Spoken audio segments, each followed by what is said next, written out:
you ready for questions, please raise your hand and wait for a mic. Start with Ryan. What went wrong for you guys defensively in the second half? Poor ball screen coverage with not getting into the ball.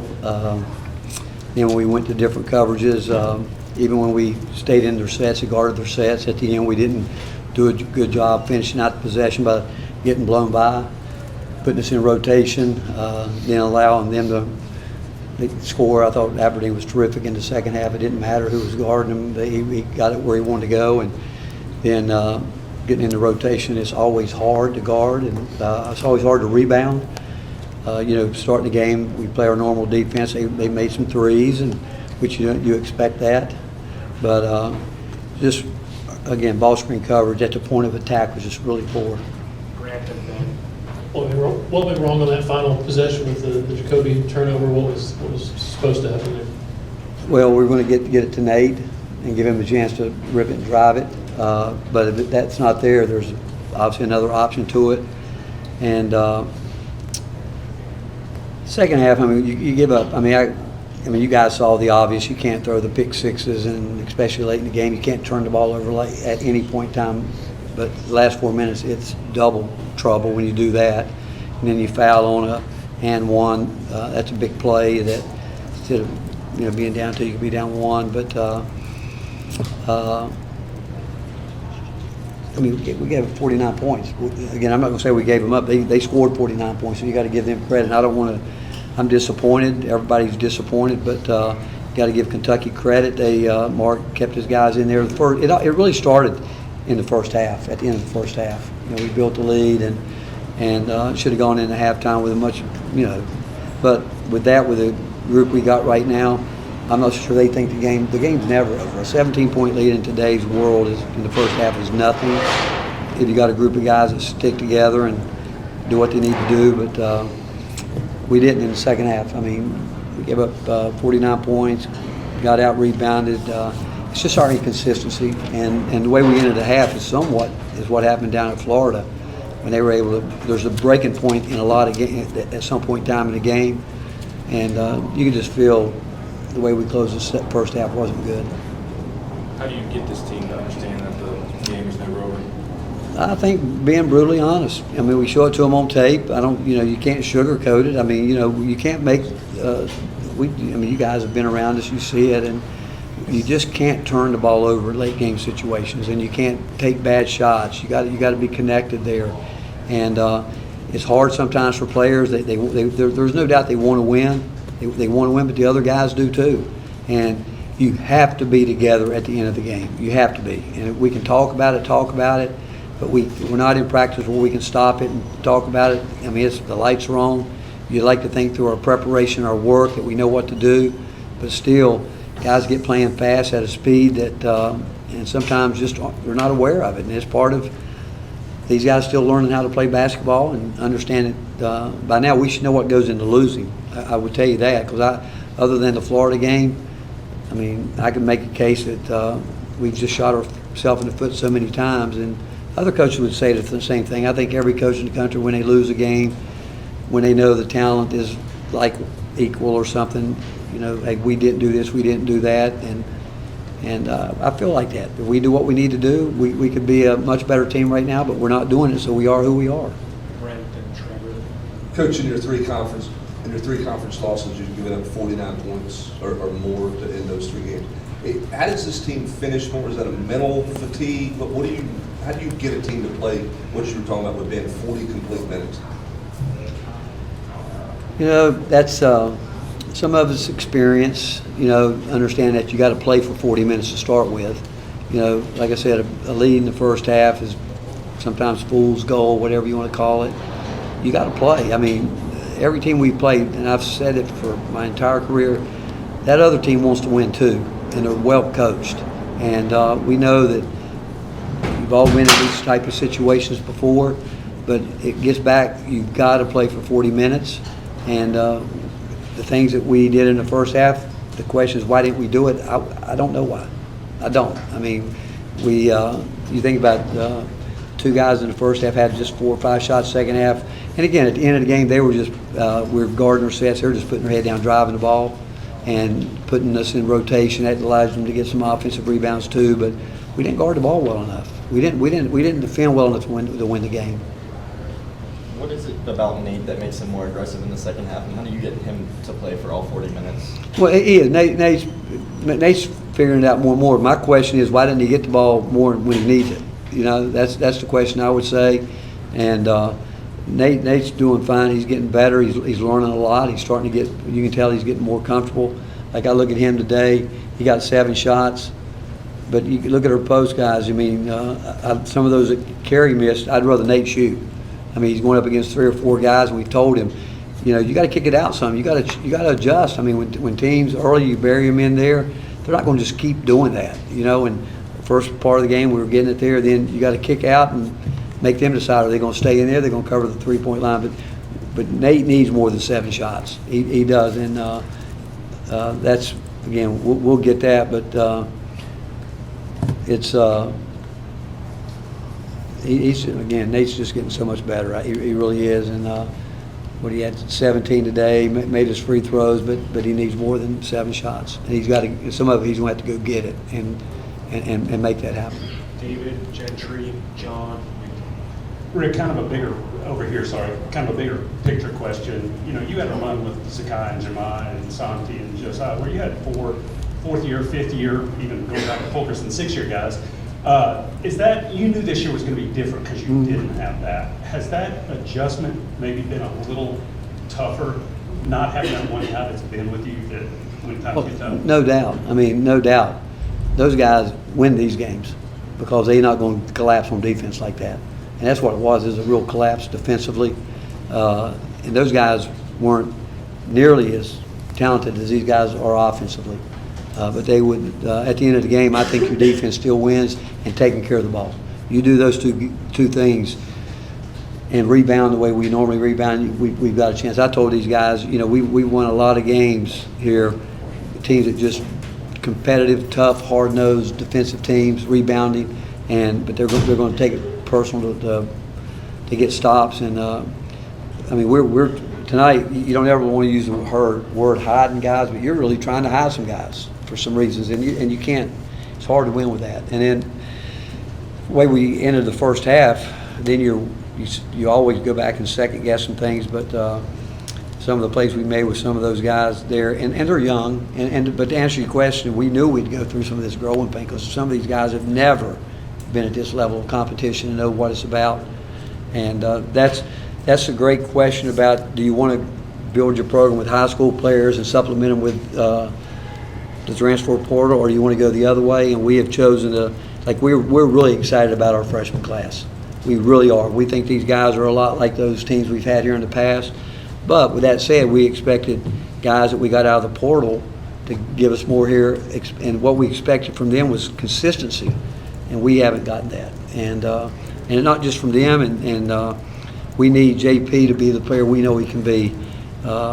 Felix, we need him to get 10 rebounds a night for us, because when he does, we're really good. We're really good. And so is it a mindset in some ways? Yes, it is. But we got a long way to go. A year ago, I think we were 4-4, and after I think being number 1 team in the country, and we kept getting better. That's what we got to do with this group. Yeah. Rick, kind of following up on that, when you say defense has been a real strength of this team for a long time, is it a matter of the message not getting through to this group as well, or where do you feel like you're falling short? Well, you know, our help defense, and we've gotten more disciplined defensively, and even when we made the adjustments that we needed to make to, say, in the A&M game, we had to spread out. We learned from that, and we got better. But if you can't win at this level, at the highest level, if you can't somewhat be good at the point of contact, you know, at combat there, you know, the ball screen.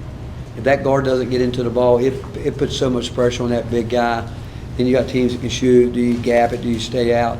I think you can do it all if those guards do their deal. If they don't, it's a problem. And do we get the message? All I can tell you is we've done it great, more than we've done it poorly. So they know that. but it's a matter of consistency and doing it at the level to win these type games.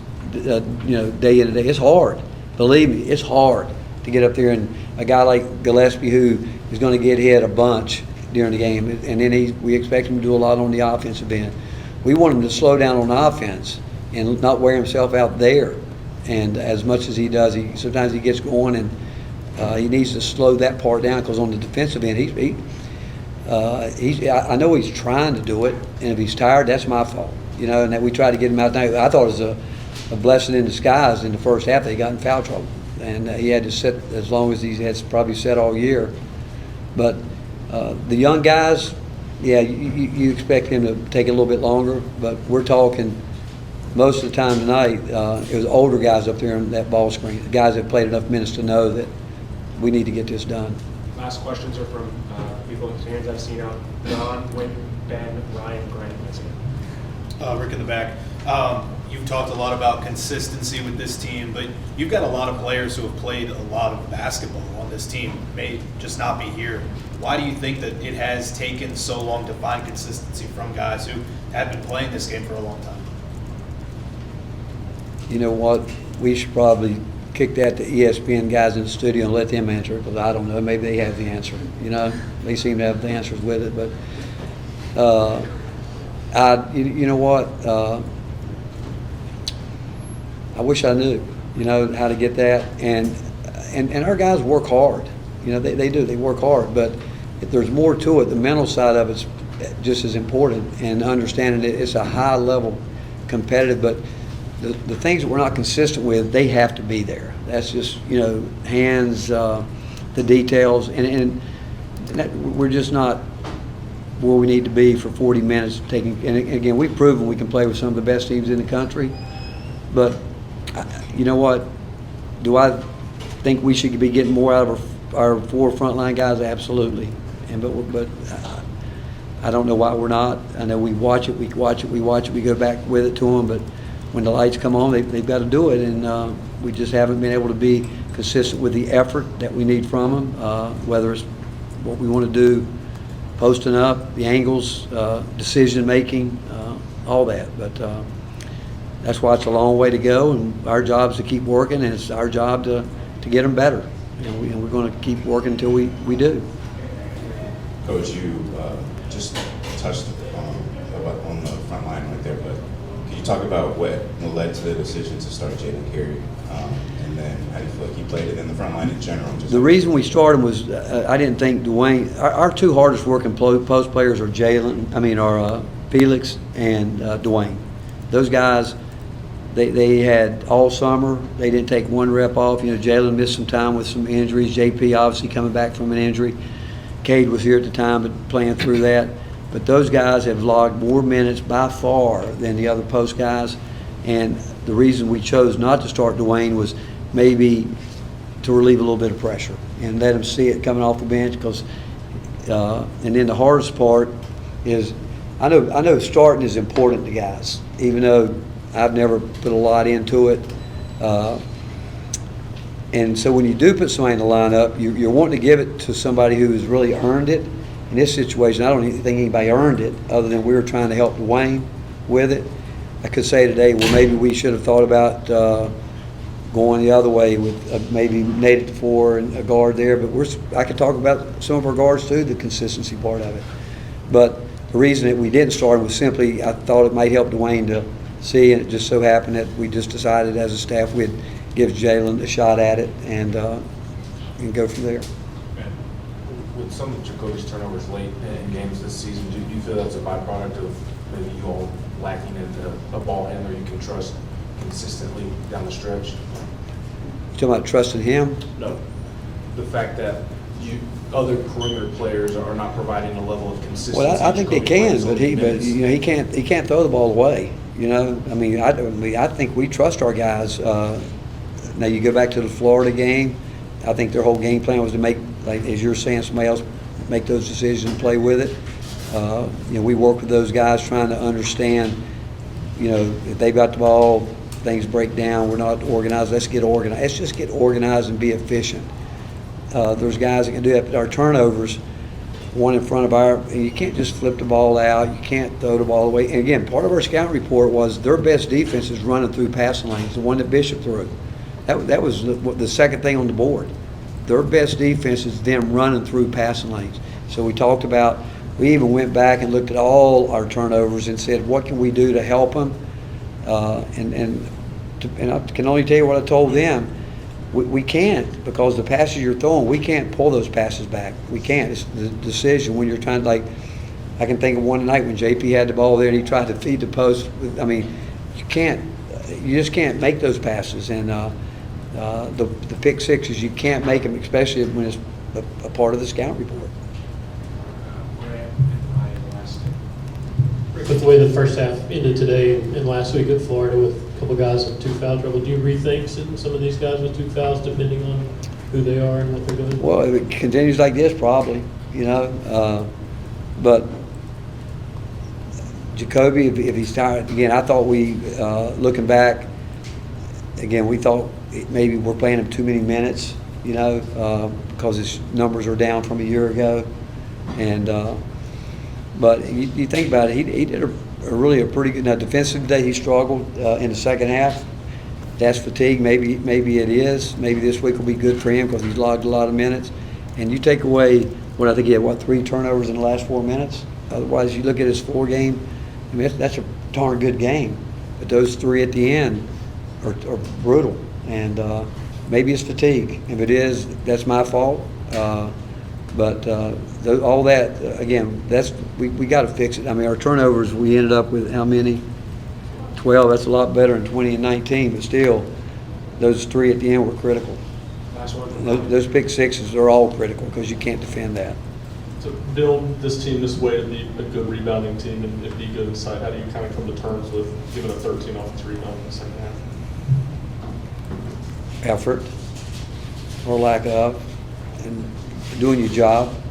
I mean, everybody's got a job, and like most teams, you got some guys, they put their stock in thinking it's all about scoring the bucket, trying to do that, and it's everybody's got a job to do, and you got to do your job. And like, I really believe if Felix gets 10 rebounds a game, he's going to stumble into 12 points. I believe that, and I can say that about our other post guys, the same thing. But again, just rebounding. I mean, and that's what we talk about. You're asking me when we break it down and we look at it, when we are really rebounding well, it's just great effort, and when you're not, it's not. And almost every time there's it's one-on-one combat. When that shot goes up, who's going to go get it, who's not, and sometimes there's some long ones that bounce, a different way, but.